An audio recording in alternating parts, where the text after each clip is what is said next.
हरे कृष्णा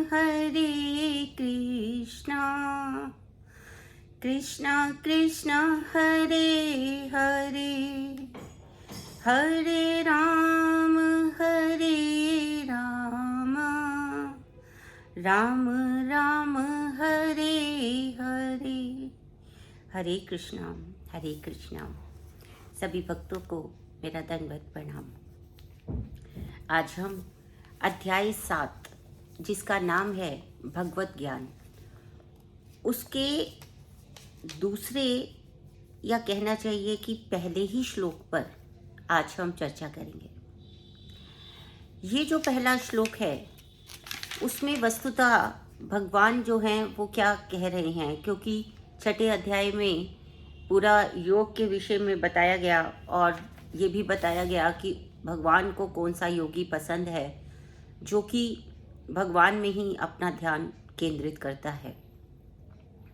तो यहाँ पर भगवत ज्ञान, अब भगवान जो है वो ये कह रहे हैं कि मय्या सक्त मनः पार्थ योगम युञ्जत मदाश्रयः असंशयम समग्रम माम यथा ज्ञास्यसि तच्छृणु।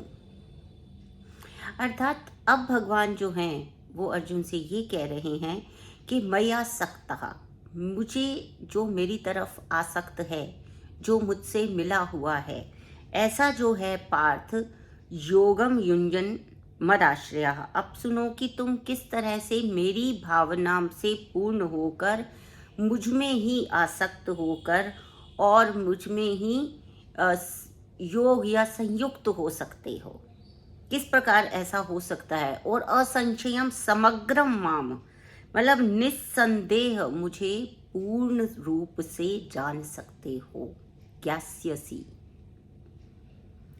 तो अब भगवान अर्जुन से वह उपाय बता रहे हैं जिससे कि अर्जुन भगवान में ही आसक्त होकर और भगवान से पूर्णता युक्त होकर और निस्संदेह भगवान को पूर्ण रूप से जानेगा। तो तच्छृणु, यहाँ पर उन्होंने कहा शृणु, सुनो, क्योंकि हम सब जानते हैं कि जो भगवान है उनकी जो भक्ति है वो 9 प्रकार से की जा सकती है, नवधा भक्ति कही गई है। और उस नवधा भक्ति में सबसे महत्वपूर्ण जो है वो श्रवण है।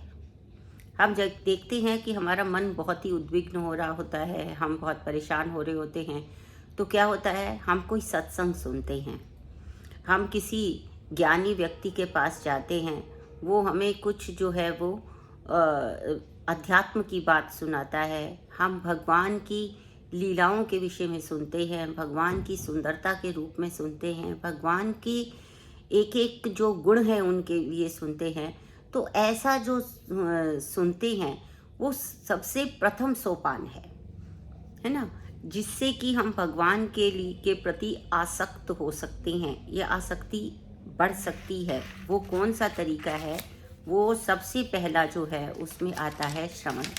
इसी विषय में जो भागवतम है उसका जो पहला ही स्कंद है और उसका जो द्वितीय अध्याय है उसमें जो वर्णन आया वो बहुत ही महत्वपूर्ण है, क्योंकि यहाँ तो भगवान ने उस उपाय को बताने के लिए कहा है, लेकिन भागवतम जो कि विस्तार से भगवान कृष्ण के विषय में बताती है, भगवान के विषय में बताती है, उसमें आया कि शृण्वताम स्वकथाम कृष्ण पुण्य श्रवण कीर्तनम हृदयंतस्थो ह्य भद्राणि विधुनोति सुहृत सताम।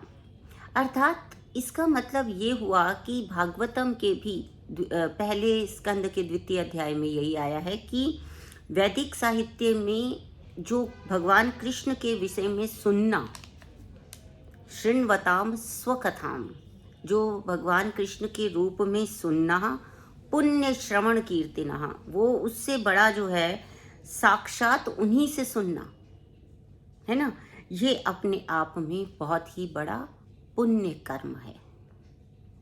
तो अर्जुन क्या है, साक्षात उनसे सुन रहे हैं।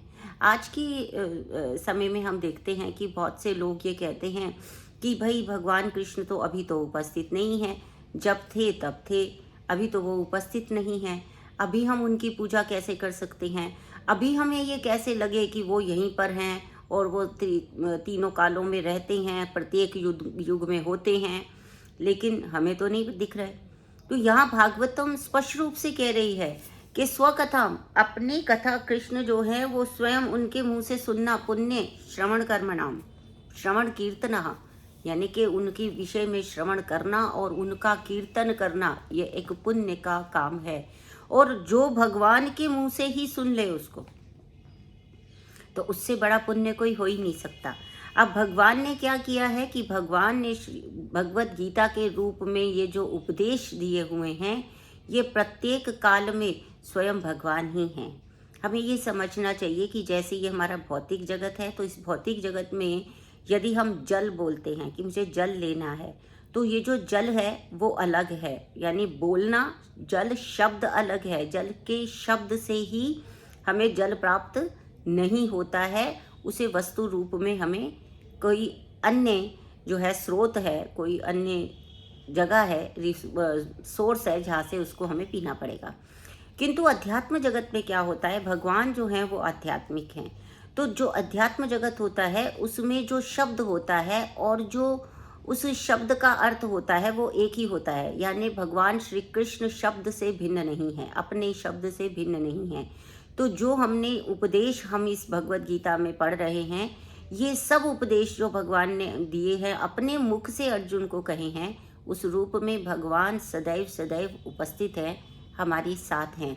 इसीलिए आप जब भी कभी प्रयास सोचते हैं कि ये समस्या है और आप भगवत गीता को खोलते हैं, तो उसमें जो भी श्लोक आपके सामने आता है, आप यदि उसको ध्यान से पढ़ें, उसके विमर्श सहित उसको ध्यान से पढ़ते हैं, मनन करते हैं, तो आपको अपने प्रश्न का उत्तर अवश्य ही प्राप्त हो जाता है। ऐसा क्यों होता है? क्योंकि स्वयं भगवान के मुख से निकले हुए ये उपदेश हैं और इन उपदेशों के रूप में स्वयं भगवान हमारे बीच में उपस्थित हैं और सदैव उपस्थित हैं। तो यहाँ वो कह रहे हैं कि हृदय अंतस्थो ही भद्राणी, और वो भगवान जो है प्रत्येक हृदय में वास करते हुए जो कृष्ण को सुनता है, उसके लिए वो क्या बन जाते हैं? सुहृद। वो उसके लिए उसके शुभ इच्छा रखते हुए उसके मित्र की भांति कार्य करते हैं। ठीक है ना? जब भी हम उनके कहे हुए को, उनकी कथा को, उनके कहे हुए शब्दों को सुनते हैं यानी श्रवण करते हैं, और इसलिए वो सभी के हृदय में वास करने वाले श्री भगवान जो हैं, वो शुभ इच्छा से जो है हमारे मित्र हो जाते हैं। जो कोई भी ऐसा करता है, भगवान उसके मित्र हो जाते हैं। और फिर होता क्या है, इस भगवान मित्र की तरह कार्य करते हैं, और फिर वो भक्त जो है वो निरंतर जब श्रवण करता रहता है, तो उसका हृदय जो है मन शुद्ध होने लगता है। मन की शुद्धि का अर्थ क्या है कि मन के जो दोष हैं वो दो ही हैं, रज और तम। रज मतलब अटैचमेंट, आसक्ति, जिससे सारे मोह उत्पन्न होते, जैसे पुत्र मोह, बंधु मोह, धन मोह, संपदा मोह, पद प्रतिष्ठा मोह, ये सारे मोह हैं, ये सारी आसक्तियां हैं जिनके कारण हम सदैव दुखी रहते हैं और उद्विग्न रहते हैं, एंशियस रहते हैं।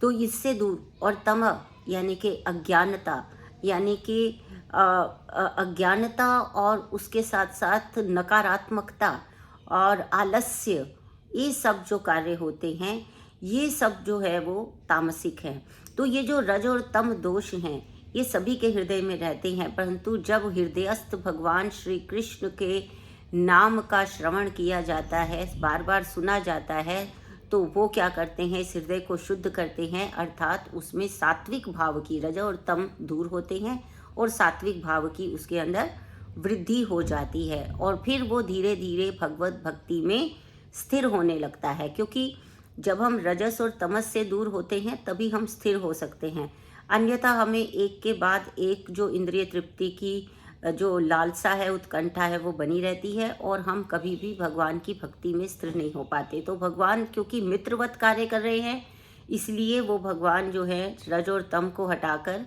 सत्व का प्रादुर्भाव करते हैं, और सत्व के कारण व्यक्ति जो है वो स्थिर हो जाता है। और इसके साथ ही जब वो स्थिर होता है तो निश्चित रूप से उसके लोभ, मोह, काम, मद, ये सारे जो नकारात्मक भाव हैं जो कि व्यक्ति को दुख देते हैं, भौतिक संसार में जो है मोह प्रदान करते हैं या भौतिकता में जुड़े रहने के लिए प्रेरित करते हैं, उन सब भावों की कमी हो जाती है। और इस तरह से होता क्या है, फिर उन्होंने क्या कहा इसके विषय में इसी श्लोक की श्रृंखला में, ये भागवतम के पहले स्कंद के दूसरे अध्याय के 17 से लेकर 21 नंबर श्लोक में ऐसा आया। तो क्या कहते हैं, भिद्यते हृदय ग्रंथिश्चिद्यते छिद्यन्ते सर्व संशयः क्षीयन्ते च अस्य कर्माणि दृष्ट एवात्मनीश्वरे। यानी कि क्या होता है कि ऐसा करने से भौतिक भोग की, हृदय की सभी प्रकार की जो ग्रंथियां हैं, मोह की जितनी भी ग्रंथियां हैं वो टूट जाती हैं और सभी प्रकार के जो संशय की गांठें बनी हुई हैं वो हट जाती हैं और भक्त जो है वो समग्र रूप से निस्संशय रूप में इस प्रकार से भगवान को समझने में, प्राप्त करने में सफल हो जाता है। तो हम सब इसी उपदेश को ध्यान में रखते हुए सदैव भगवान के नामों का, उनकी लीलाओं का श्रवण करें और पवित्र कीर्तन करें। हरे कृष्ण कृष्ण कृष्ण हरे हरे, हरे राम राम राम हरे हरे। हरे कृष्ण।